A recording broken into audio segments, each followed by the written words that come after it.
Welcome aboard the Athletics Can't Wait Jets podcast, your nonstop shop for all things Jets with Tim McMaster, Zack Rosenblatt, and Marissa Dunn. Can't wait.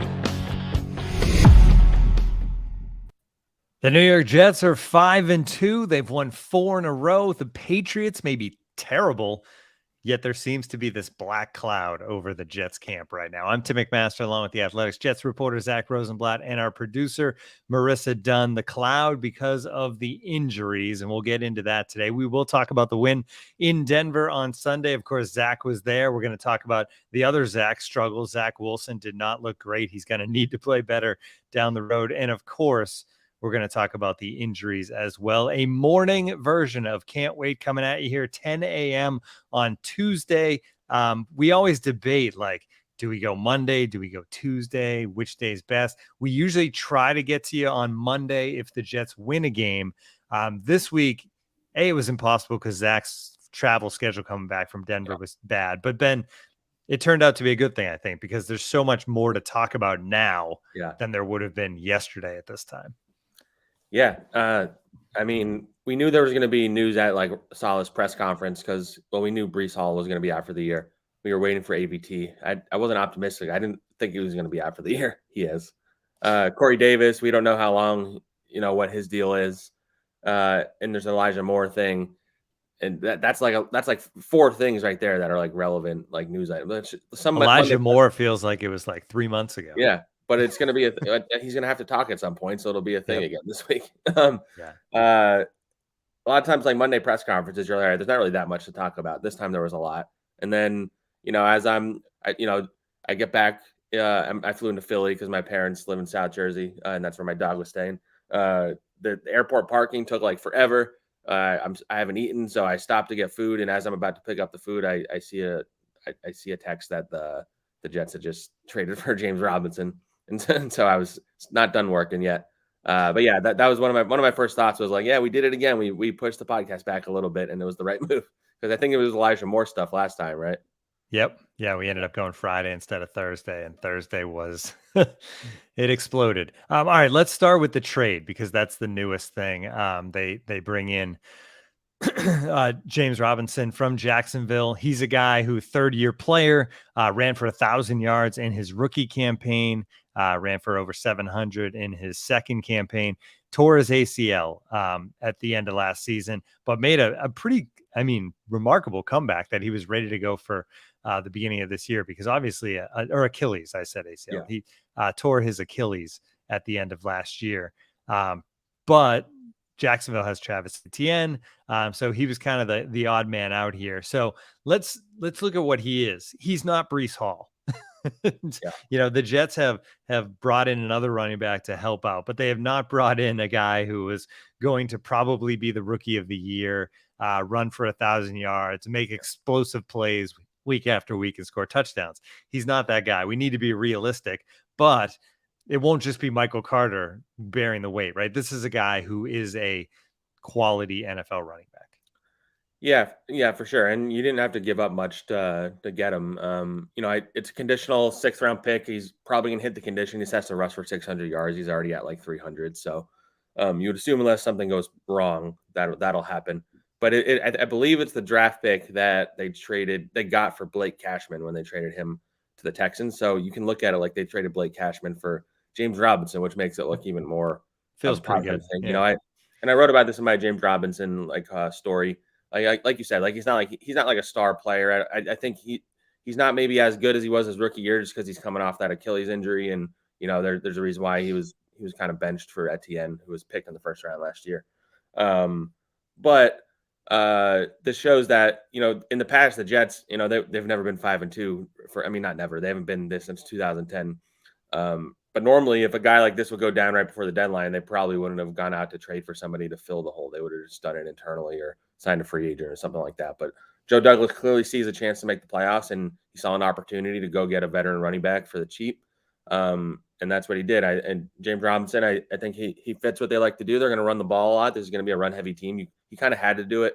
Like you said, Michael Carter's a perfectly solid running back. He'll probably lead the carries on Sunday, I would imagine, on a short week for Robinson. But this is a team that's going to want to run the ball, and you need more than just Michael Carter. Marissa can earmuffs. I don't think waiting for Marissa to jump in, and I don't think Ty Johnson should be getting a lot of touches. What? He will play. I think you'll see more of like a 49ers-esque like rotation now, like as opposed to where Breece Hall was becoming the bell cow. I think you'll see more, close to 50-50 split with Carter and Robinson, and then Ty Johnson getting worked in on passing downs. But the running game's not going to be as effective as it was with Breece because none of these guys are like anytime they touch the ball they could score. But they just need guys who can get positive yardage, and James Robinson's a solid in pass protection. He's a decent pass catcher, and he's just a solid running back. And on top of all of that, he's a restricted free agent next year, so they'll be able to keep him for cheap. And then whenever Breece gets back, all of a sudden you have 3 solid running backs, which is what the 49ers always like to do. So I think it's a low risk move that makes a lot of sense for where the Jets are at right now. It made me immediately think back, and this is a different sport, but there's a mental thing here too. I feel like, I mean, you can tell me if I'm wrong when I get to the end of this, Zach, but in the locker room, there's no question that coming out of that game, despite the win, just hearing the quotes from guys, they were down in some ways. Like, great, we're 5-2, but man, AVT being out, and man, this injury to Breece, this is really tough. Joe Douglas makes this move, and it's a message to that locker room that, hey, we're in this. We're in this to win this. We're trying to do our best to get to the playoffs. And it reminded me of the Atlanta Braves actually in 2021 last year, as the fire trucks fly by my apartment right now. All the noises coming from your end. Yeah, that's crazy.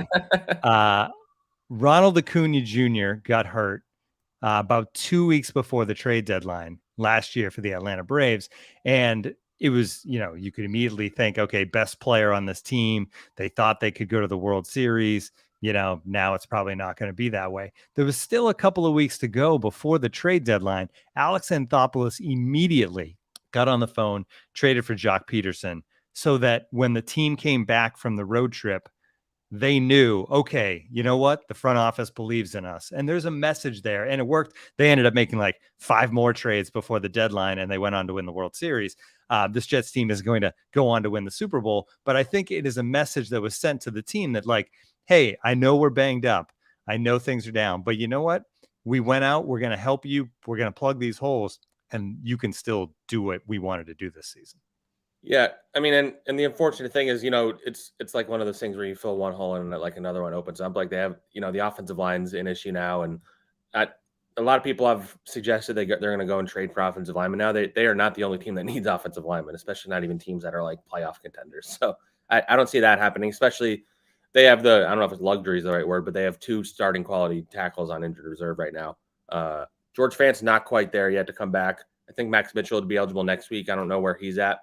But yeah, so they're still like, we're gonna get into all this obviously, but this plugs one of the holes at the very least, even if again he's not as explosive. And I think I saw a Doug Peterson quote where he said he maybe didn't play as much this last game because his like knees were sore or something. He didn't really like go into detail, so I don't know. Yeah, great comment by the coach when you probably know the front office is trying to trade. Yeah, them, right? So I wonder if it went from just like a regular 5th round pick to conditional after he said that. Yeah, so that's something to watch, but I'm assuming they're going to give him a physical. I mean, the trade hasn't been officially announced yet, I guess. Right. But so I assume he'll get a physical, and they probably made them aware of whatever. So I think the Jets know what they're bringing in and all that. So it's something to keep an eye on. But yeah, it's it's got to be. I mean, this is my first year covering the Jets, obviously, but I don't know. It's got to be a cool feeling for Jets fans that they're in a position where they need to go out and get players as opposed to selling them off. The trade deadline's a week from today. I'm sure we'll talk about it, I guess maybe after the next game or something like that before the deadline. I mean, they still could like trade away a guy like Breece Hall. I don't envision anything else significant happening, but I could be wrong. But yeah, so yeah, James Robinson, I'm curious to see how big of a role he has against the Patriots. As we were just talking about before, like they were able to get run on by the Chicago Bears of all teams on Monday Night Football, which, again, another thing we've been saying, everybody's been saying, it's been such a wild year where week to week, you just can't tell who's good and who's not anymore. Because I've been saying for the last couple of weeks, I'm like, the Patriots defense is going to be a hard one. They're going to have to throw the ball, all this stuff, and maybe not. Maybe they can just run the ball and do some designed runs for Zach Wilson because it seemed like those worked for Justin Fields. Not to get into the preview, but the point being, I'm curious to see what Robinson's role is on Sunday because I think they're going to run the ball a lot again. So you're saying you don't think there's another move here as far as Joe Douglas goes? Not that there is. I don't, maybe not. I don't think like a significant move. Like I could see, I think they could use maybe like some depth on the defensive line. I think behind Sheldon Rankins and Quinnen Williams, I think those other guys haven't really done that much. Solomon Thomas and Nathan Shepard. So like if there was like a guy that Joe Douglas liked there, I mean, if there's an offensive lineman that's good enough to play that they didn't have to give up too much for, sure. But I don't think those are really like growing on trees. Especially with, if you have Fant coming back at some point. And then maybe like some safety depth, I guess. But again, I don't think they want to trade a lot of assets because they don't have a lot of cap space either right now. They don't have a lot on paper next year either. So I don't think, unless they, if they go and beat the Patriots on Sunday, maybe all bets are off because at that point they're 6-2, 5 wins in a row. And then you have to think about trying to contend for the AFC East at that point, I guess. I don't know, because the Bills have one loss, right? Yeah, one loss. Yeah, so then you have the Bills the next week at home. If you're ever going to beat the Bills, probably want to wait until after that one before you think about the division. I know. I'm just saying, like, you're going in the deadline, you're coming off that win, and you're feeling good about yourself. Like, I don't know what Douglas's thought process was. I'm sure he'll be patient. He's been good with trades. But I don't think any of us envisioned a possibility of them being 6-2. So, or even 5-2. It's been incredible. So obviously the AVT injury, just to get into that a little more. I mean, he's played all over the offensive line. We've talked about this guy week after week, and just the value, the fact that maybe in a lot of ways he's been the MVP of this team. And if he's not, maybe Breece Hall was, and you lose both of them on the same day. It's crushing. You mentioned Fant, eventually coming back. But what do they do this week on the offensive line, I guess? That's the one. Like, you got to get to I'm going to have to learn how to say this guy's name, and I apologize if I say it wrong, but Cedric Ogbuehi. Yeah. I can't help you on that one. Look that up. Look up the pronunciation. He's going to be starting. He played for like 40 snaps the other day. Yep. The offensive line struggled. I haven't had a chance to go back and watch like who exactly was bad. I know Lakeland Tomlinson gave up a lot. So he's going to be the guy this week or until George Fant returns. George Fant's going to have to play right tackle when he gets back, which, wasn't his favorite position. I mean, we'll see what happens when Mitchell gets back. I think Fant will play over Mitchell if it comes down to it. I don't know when Fant's coming back. I mean, the fact that he's not ready yet is not a great sign. Because I think the knee injury, I got the impression that it was the knee injury that had been bothering him all summer, and then it just like wasn't getting any better, so they wanted to give him rest. So the fact that he's still like being held out is not ideal, but you want him to get as healthy as possible, and then hopefully he's George Fant as good as he can be, and then maybe the offensive line starts playing better. Because the offensive line, we talked about the like 2 previous weeks that had looked really good for the most part. The run blocking had been really good.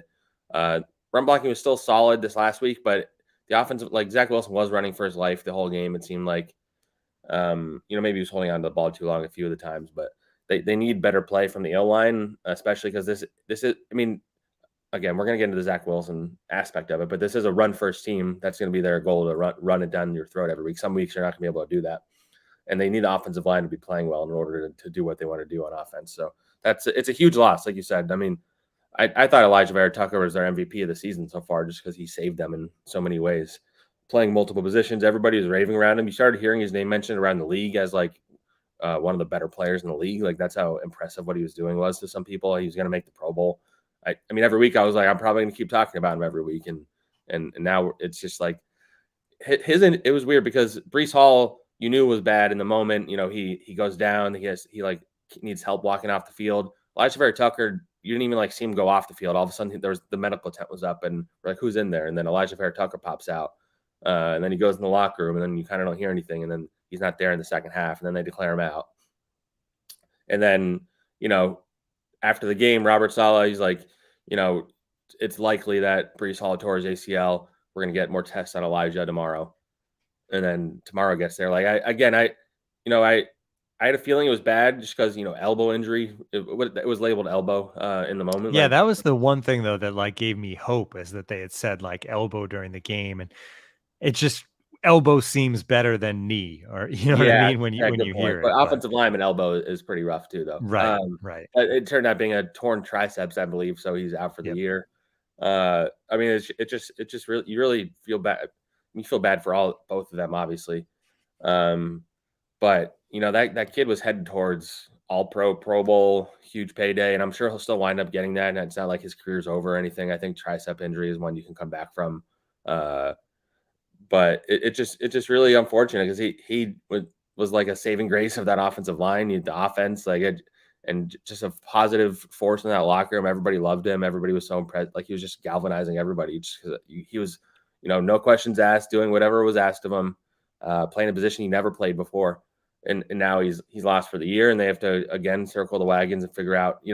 I think this is gonna be something like the fifth starting offensive line group that they'll have had, and then when Fant comes back, it'll be the sixth because he hasn't played with Dwayne Brown yet during the season. Like that's crazy. We're in week 8, so yeah, that's nuts. But I mean, it says a lot about how the coaching staff has been able to overcome it. The fact that we can say usually you say that, and that's a losing team that's dealing with all that. This is going to really be a test of what this team's made of because they've been very resilient.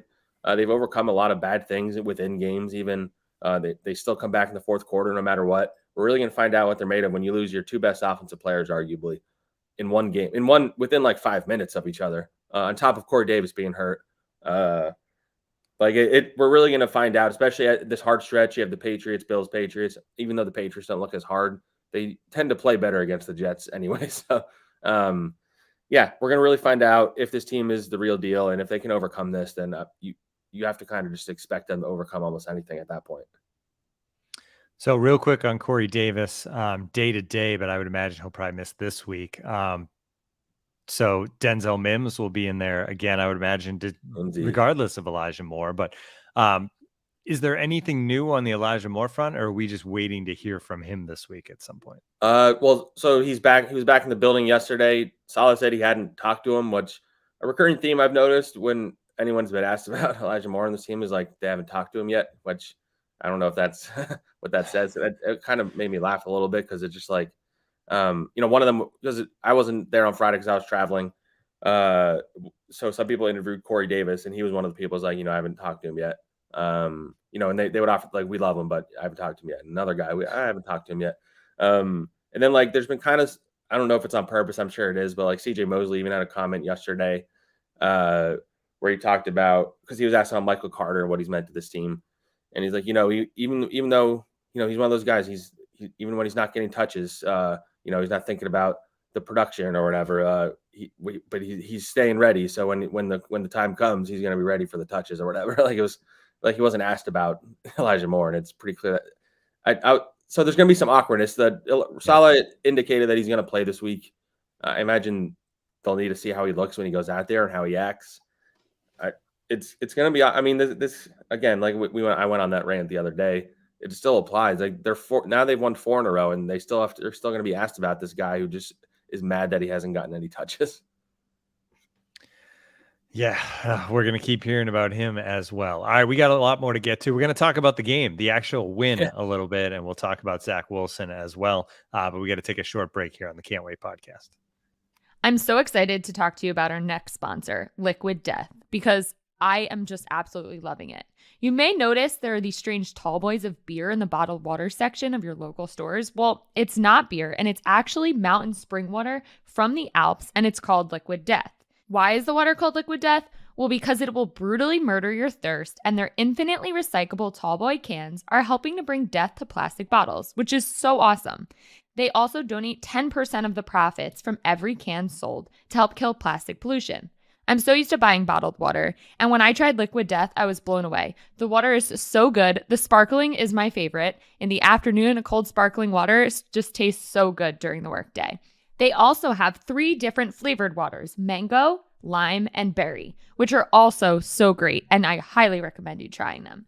So if you want to try, go get Liquid Death at your local Whole Foods Market, Target, and Stop & Shop stores, or find a Liquid Death retailer near you with our store locator tool at liquiddeath.com/wait. That's liquiddeath.com/wait. All right, we are going to roll on with the victory. You know, if somebody told you, Zach, before this game, all right, they're going to go out there, they're going to lose their top running back, their top offensive lineman, they're going to commit 11 penalties, they're going to throw for 121 yards, and they're going to win. I mean, it's incredible that the Jets won this football game, but a lot of that goes to the defense, which looked like it played great, although the way this Broncos offense has played all season long, who knows? But we'll give credit to the defense. It's a defense that, based on how they played the last few weeks leading up to this, I think it's safe to say that the defense was the factor here, and they really were the difference makers in this victory. Yeah, I was talking to Brian Costello, who covers the Jets for the New York Post after the game. We were looking at the box score. We're like, if you just cover the score and you look at the Jets stats, they're like 3 of 12 in third down or something like that. Like all the stuff you just said, all the penalties, no passing game, losing Breece Hall, losing AVT. Like on paper, it's like, all right, that team lost, right? But the reality is they just grinded out a win. They could not really get anything going on offense, so the defense kind of took over. Greg Zuerlein was their entire offense once Breece Hall went down. They have an automatic kicker, which is pretty amazing. But yeah, I mean, the defense just grinded it out. And so there's some vacuuming going on upstairs. I don't know if you guys can hear that, but you can't. Okay, good. No, we can't. Well, it's bothering me anyway. Mom, be quiet. Yeah, especially the cornerbacks again. Like that's the thing we talk about every week. But those guys, especially Sauce, obviously, but DJ Reed too. Like DJ Reed had a couple of huge hits. He tackled Jerry Jeudy where it would have been a catch for a screen, but he dropped the ball because he hit him so hard. He had another tackle that prevented a first down. They both each had 3 pass deflections. The Broncos, for some reason, with Brett Ripien, however you say it, I'm bad at names. Ripien. He targeted Sauce 10 times. That was weird. I think he allowed 3 catches for 8 yards on those. Sauce is tied for the league lead in pass deflections now. Those 2 cornerbacks they're just Pro Bowl corners. I think PFF has them both ranked among the top 5 among all corners. And it's just wild every week. Those guys just aren't phased, and it makes everything on the rest of the defense work. The defensive line wasn't getting that much pressure in the beginning. They started to get more as the game went along, and a lot of that had to do with they just were able to dominate on the back end. So as long as those corners are dominating the way they are, this team can. It's really going to come down to whether the team they're playing can run the ball on them, because they're just not going to be able to throw on Sauce and DJ Reed this year. I think that's pretty obvious. And then Sauce, in the final minute, right? The game on the line. Yeah, that fourth down into the end zone. I forgot to mention that. Yeah. Yeah, he was just blanket coverage. He was just all over him. Great coverage. He's a star, no doubt about it. The last 4 weeks, this defense, when you look at it, points allowed second, yards per play second, QB hits and sacks first, passing yard attempts second, quarterback rating first. I mean, you go down the line, stat after stat, and the Jets are near the top of the league. And like you said, those guys are a big part of it. Quinnen, obviously, also a big part of it. 5 pressures on Sunday is 29 for the season, which I think is first for defensive tackles, right? So he continues to be dominant. They overcame the penalties, which actually I think most of the penalties were on the other side. I mean, Dwayne Brown made he had 3. Yeah. He was a third of those penalties on one drive where he just had 2 holds and a not ideal. It's always the veterans on this team. It's never the rookies. It's wild. Yeah. So they come out of this with the win, and the Jets 60.8% chance of making the playoffs. That according to ESPN coming out of this game.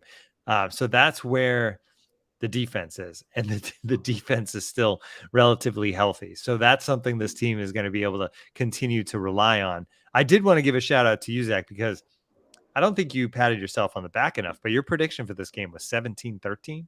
Yeah. Ended up 16-9. I mean, that's pretty good. Not bad. Yeah. I've been the last 2 weeks, I've been looking pretty smart on these predictions. That's pretty great. At least that's the beat writer you need. Yeah. Right? Exactly. Let's feel that line. And I had James Robinson in my running back story. I definitely knew that. For him, Yep. I had that. I read that whole story. I was ready to go with who are the Jets going to make a move for today, and they went and pulled the trigger. Exactly. But yeah, the defense. I'm going to be very curious to see how they handle. I mean, the Patriots don't really scare you offensively, but once they hit the Bills, I mean, the reality is, if you look at their schedule, they don't really have that many quarterbacks on the schedule that like scare you. So everybody's be like, oh, they haven't played anybody good yet. Well, I'm not sure they're going to play anybody good most of the year besides Josh Allen. So Josh Allen's going to be. I mean, they did play Aaron Rodgers. Yeah, and they played Aaron Rodgers. I mean, Bailey Zappi is a superstar, so it's coming up. Yeah, so the Bills one is going to be the real test of like how like legit good this defense is, because that's going to be a team that has weapons at all levels, great offensive line, amazing quarterback. So that's going to be where I'm like, okay, this defense is legit. I think that talent wise, they certainly look like it. But this week will be, I mean, it'll be a good text. The Patriots do have a good running game. They have a couple of really talented running backs. So that'll be something to keep an eye on. But yeah, if they can keep it going, the Jets are going to be in every game. And I don't know if you've been able to say that in a decade. So. Yeah, and it seems like are going to be playing meaningful games down the stretch in December, unless the wheels come off. But it seems like this defense hopefully will keep that from happening. All right, should we talk about Zach Wilson? Yeah, let's talk about him. All right, it's Jets fans are being very rational and talking about him, as you can imagine. It's the wild swing. There's like half the fan base is like, he's doing what he needs to do. He's going to be fine. The other half is like, Zach sucks. We need a new quarterback. And there's like no. I saw some Sam Darnold was better at this point. Oh God, I haven't seen that. Yeah. Let's calm down, guys. It's an interesting topic because on one hand, they haven't asked him to do a lot is part of it. Like you could interpret however you want. Whether they believe he can do what they other quarterbacks are doing. Like he has one throw that traveled over 20 yards in the air over the last 2 weeks. I think he's like third in the NFL in passes over the last 2 weeks that are thrown like at or behind the line of scrimmage. So like it's all short screens, things like that. He's thrown like 200 combined passing yards the last 2 weeks. No touchdowns, but no interceptions because they're not really letting him take a lot of risks. I think there are some concerns about he does have to run for his life a lot and the decisions he makes at the end of that. There's some plays where he throws it away, some where he tries juking 4 different guys instead of just getting rid of the ball. He even said, which I thought was a pretty insightful quote, actually. He was asked about that and how he, his decision making in those situations. He's like, as a quarterback, like you don't want to just like throw it away every time. You have to scramble it away. Like I want to make something happen. And he's like, some of those throws I'd like to have back or whatever. He's gotten lucky a few times, or it should have been an interception. So I mean, it was an honest answer, but you also don't want, because he's going to have to run for his life so much. It seems like that. You don't want him trying to force something across the field or, just some of these throws he's made when he's on the run and evading pressure that just don't make a lot of sense. But anyway, to go back to the original point, like about whether to be concerned or not with Zach,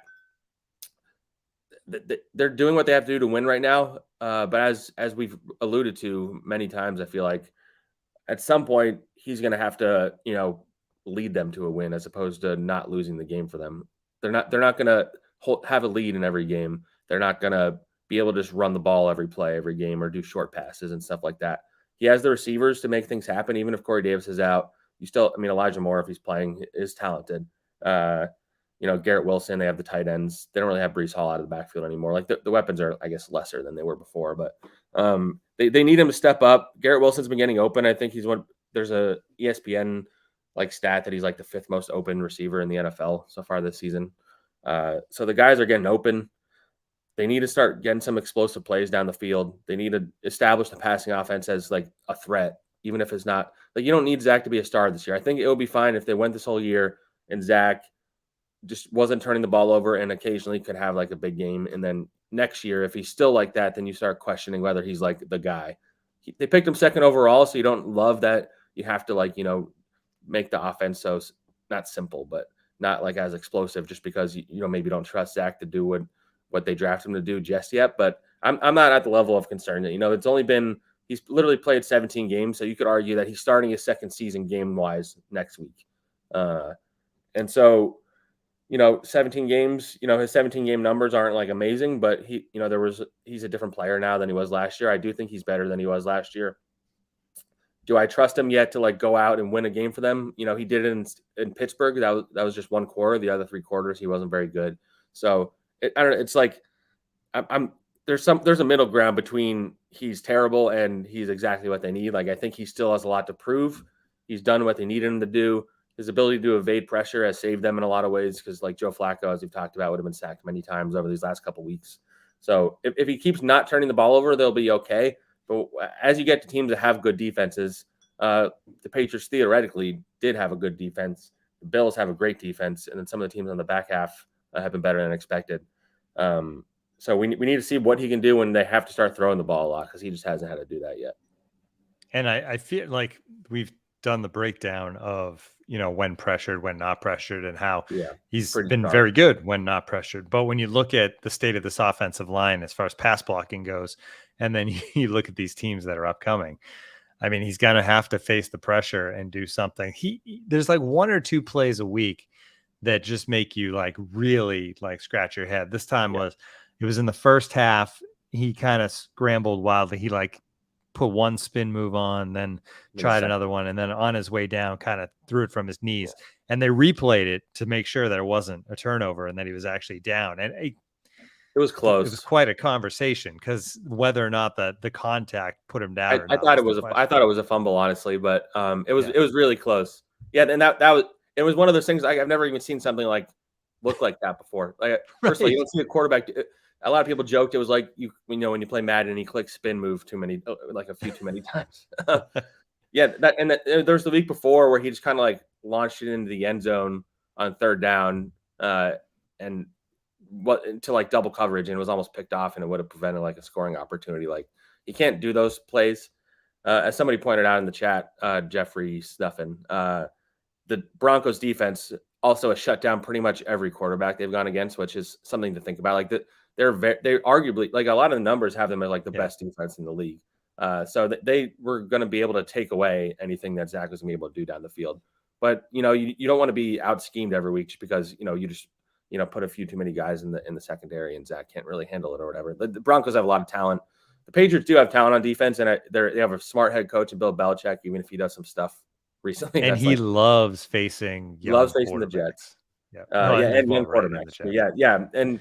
And so they can pretty easily just look at what the teams have done the last like 2 or 3 weeks to prevent Zach from doing much beyond like what the Jets have been doing in the passing game. And you don't have Breece Hall back there anymore, and he was maybe their best threat as a receiver these last couple of weeks.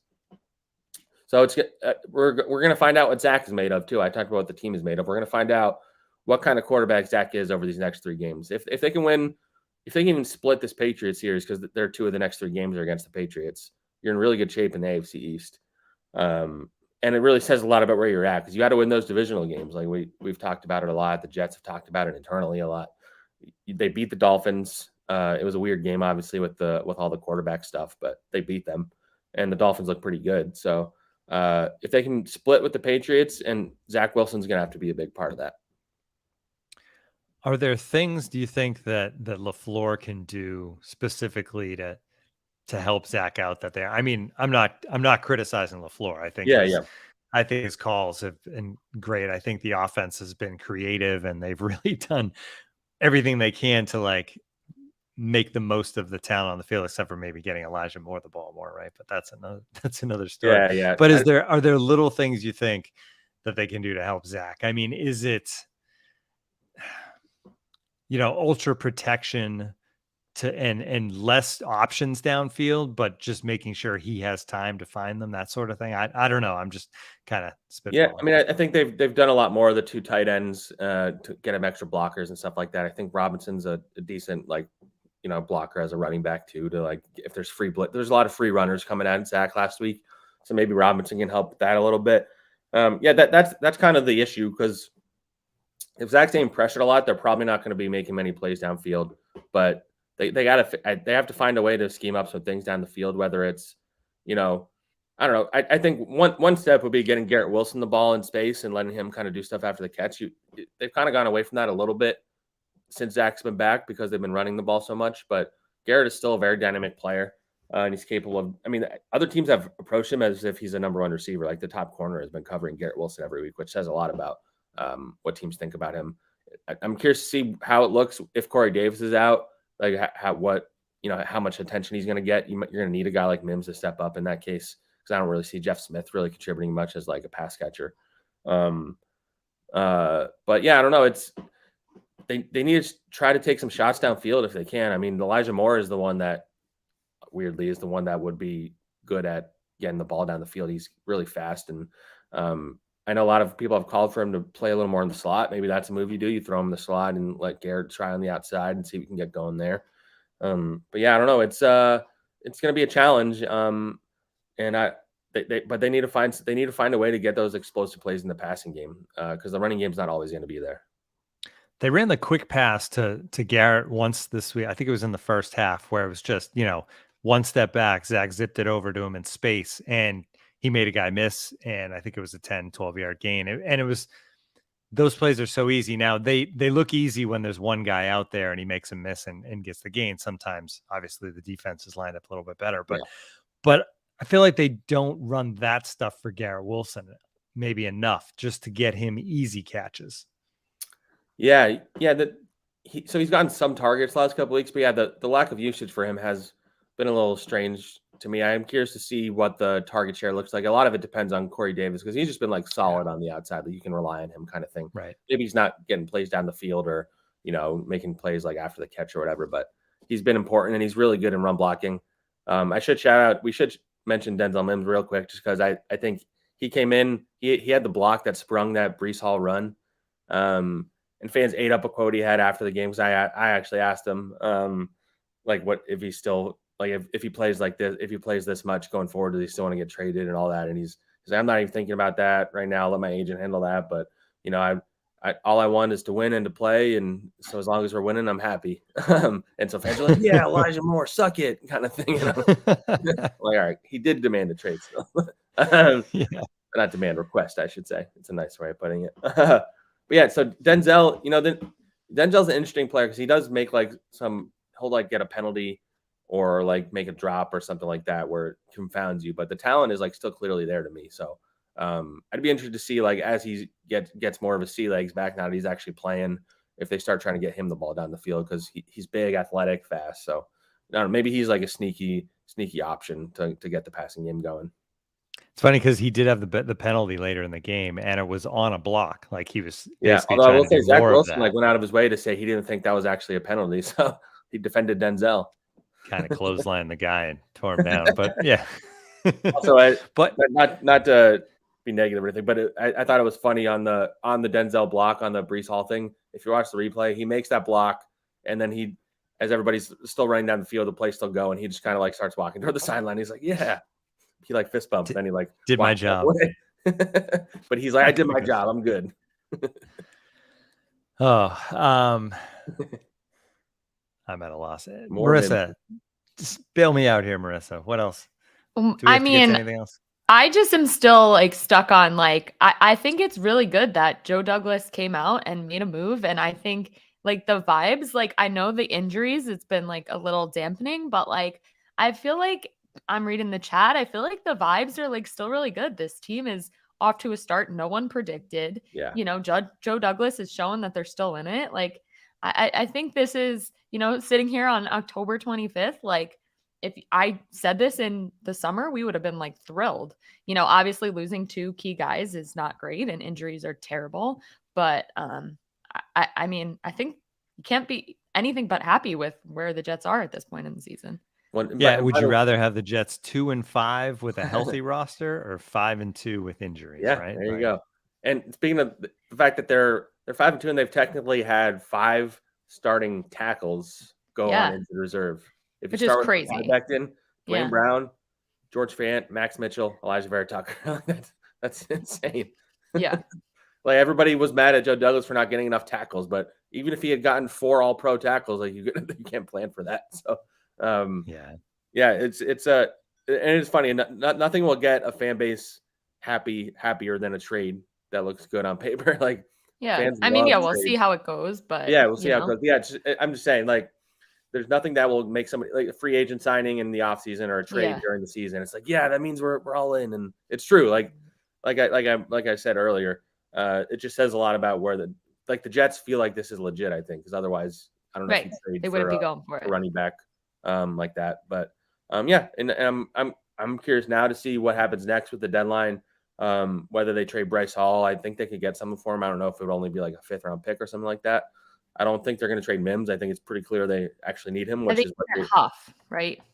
no, Breece Hall, the corner. Yeah. Oh, right. Not Breece. It's confusing with all the names that are similar. So I'm like, wait. Huff and Hall and Breece. No, fans would riot if they traded Bryce Huff. They love that guy. Yeah. And so I'm curious to see what happens at the deadline. What else they do.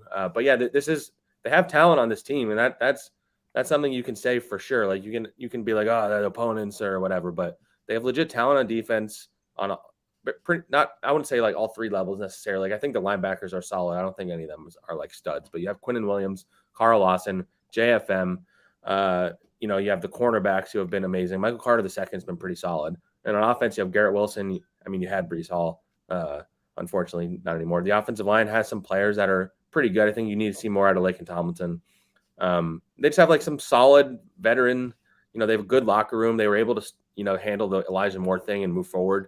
I mean, we'll see how they move forward with him in the locker room physically.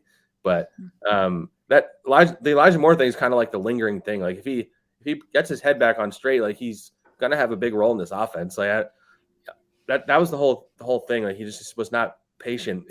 We were in week 7. Like there was a lot. They were running the ball a lot. Right, and now who knows how the offense is going to change without. Yeah.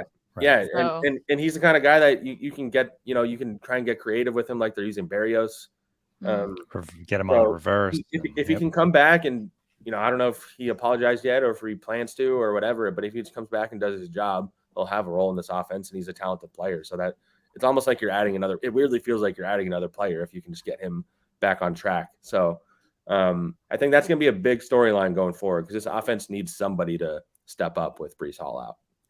I thought it was interesting going into the season. We looked at the schedule, and the whole thought process was, all right, they got to survive the beginning, and then it gets light after the bye week, and they'll be able to, if they can just be in the hunt, they can maybe make a push. And you look at the numbers now based on the way the NFL season has played out, and I think they have the hardest schedule the rest of the way. It's based on DVOA, so as a lot of people pointed out, it might be because they played the Bills twice. But you look at the Seahawks, don't look like an easy out anymore. They're like leading the NFC West, which that might be outside of the 2 New York teams having 3 combined losses this late in the season. I feel like the Seahawks being first in that division is pretty shocking.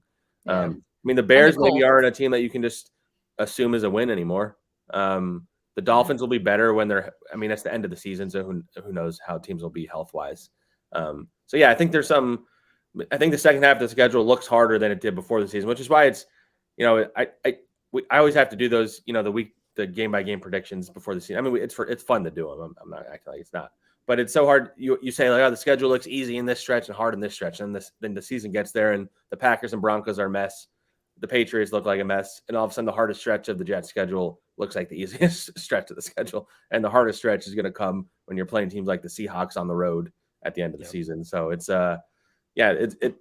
preseason, you know nothing. And I think this year more than ever, you're learning that the preseason, we know nothing because this has just been, I feel like we probably say this every year, but it feels like this year, week to week, besides like the Bills, the Eagles, and even the Eagles. I mean, we thought the Eagles would be good, but we didn't think the Eagles would be 6-0. So like the Bills and the Chiefs are the only ones you can really like look at. Are like, all right, those teams are good. Even if the Chiefs, every regular season have like weird games, but at the end of the year they're going to be there. The Bills look like they don't have any weaknesses. Other than that, like the NFC is awful. The AFC, like the Jets are pretty locked into a playoff spot, like as of right now, like standings wise. I think the threshold to make the playoffs, I should say, I think if they get to 10 wins, you feel good about their chances. 9 wins, a bunch of teams that had 9 wins didn't make it last year, just looking at the standings. So I think 10 is the goal, and they're at 5 right now. If they win this week, they're at 6. It's a very promising thing coming up, and I think the bye is coming at a good time for them too. Yeah, the extra game changed kind of the formula. It used to feel like 9 and 7 was good to get you in, but now 9 and 8 isn't always. So because you get that extra week, so more teams get to 10. Just from the chat, real quick, Michael Dunn started a Braden Mann fan club chat real quick here at the end. So shout out to Braden Mann because really he has been. The special teams has been amazing, honestly. You have Zerline, you got him, the coverage. Justin Hardy is playing amazing as a gunner. So special teams is just doing its job, just casually in the background, while the defense is like everybody's shocked about the defense being amazing. But special teams just been ho hum really good every week. All right. Strevler note before we go. Strevler note.